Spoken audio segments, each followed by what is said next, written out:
មនុស្សដែលស្លាប់ទៅគ្មានអីសល់ទេញាតិញោមមនុស្សដែលស្លាប់ទៅគឺសល់តែមួយគត់គឺនាមនិងគោតដែលព្រះអង្គសម្ដែងថារូបាំងជីរតិមច្ចាណੰនាមៈគោតាំងអ្នកជីរតិរូបកាយដែលបានកើតមកស្លាប់ទៅពិតមែនក៏ប៉ុន្តែអ្វីដែលបន្សល់នៅគឺនាមនិងគោតរួចនាមនិងគោតនឹងឈ្មោះយើងបន្សល់ដោយអីគឺបន្សល់ដោយអំពើល្អនានាដែលយើងជួយសង្គ្រោះគ្នាទៅវិញទៅមកហ្នឹងដល់អញ្ចឹងបើយើងដឹងតែជីវិតដល់ពេលចុងក្រោយអីក្មេងក្តីចាស់ក្តីគួរណាស់តែសង្វាតធ្វើបន់ធ្វើទានទៅញោមឃើញគេជួបទុកយើងជួយគេទៅឃើញគេលំបាកយើងជួយគេទៅឃើញគេបានសុខជួយអឃើញគេកើតទុកជួយអាណិតមិនឃើញគេកើតទុកជន់ថែមឃើញឯងមានអញចំណែនមួយបណ្ដោយអាហ្នឹងមិនកើតទេមិនជាធម៌របស់មនុស្សទេអាហ្នឹងគេមិនហៅមនុស្សទេហ្នឹងគេមិនហៅមនុស្សទេមនុស្សដែរប៉ុនមនុស្សស័កដេរឆានណោមនុស្សស័កនៃរយៈកោដល់អញ្ចឹងរួននៅជុំគ្នាឲ្យសេចក្តីសុខមកគ្នាទៅវិញទៅមកតែយើងឲ្យសុខគេគេឲ្យសុខយើងហើយសុខសទាតាមេទាវិសុខខាងសោអតិជាចតិបកុលឯណាប្រាថ្នានៅសេចក្តីសុខចំពោះខ្លួនឯងគប្បីឲ្យសេចក្តីសុខទៅអ្នកដទៃដល់ទីចុងក្រោយនៃធម៌ទេសនាសូមចម្រើនពរពុទ្ធបរិស័ទទូទៅដែលមានបឋមអ្វីក៏ដោយមជ្ឈមអ្វីក៏ដោយបច្ឆមអ្វីក៏ដោយ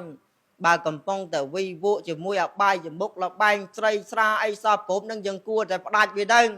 បើផ្ដាច់បាននឹងគួរងាកធ្វើទានអាសាសិលចម្រើនភាវនាវិញទៅពីព្រោះជីវិតមិនទៀងទេបើតាមដឹងមកស្រុកទេសកំពុងតែមិនស្រួលផង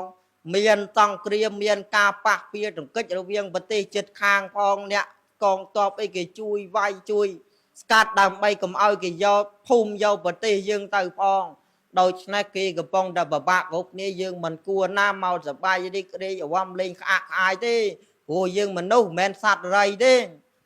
ឲ្យវាដឹងពីស្រុកទេសមានទុកមានលំបាកដូច្នេះយើងត្រូវតែ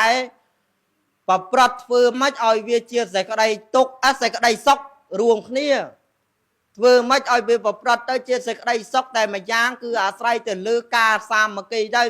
អ្នកណាក៏មានទុករួមគ្នាមកជួយមកដល់តែយើងមានទុកវិញគេក៏រួមគ្នាទៅជួយយើងវិញចឹងដែរចឹងវ័យហ្នឹងមិនមែនវ័យដែលត្រូវរំលេងក្អាក់ក្អាយខុសរបៀបទេ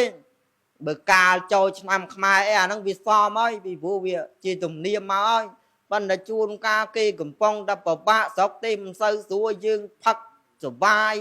ធម្មតាដូចគ្មានរឿងអីកើតឡើងអាហ្នឹងមកហើយមកទៅវិនិច្ឆ័យហើយមិនបានយូរអង្វែងទេដូច្នេះប្រឹងឲ្យមែនតើនិយាយតាពុទ្ធបរិស័ទព្រោះជីវិតយើងជីវិតចុងក្រោយហើយចឹងនាំគ្នាធ្វើបុណ្យកុសលទាំងអស់គ្នាដើម្បីបានសេចក្តីសុខក្នុងពេលបច្ចុប្បន្នផងនិងអនាគតផងអនុមោទនា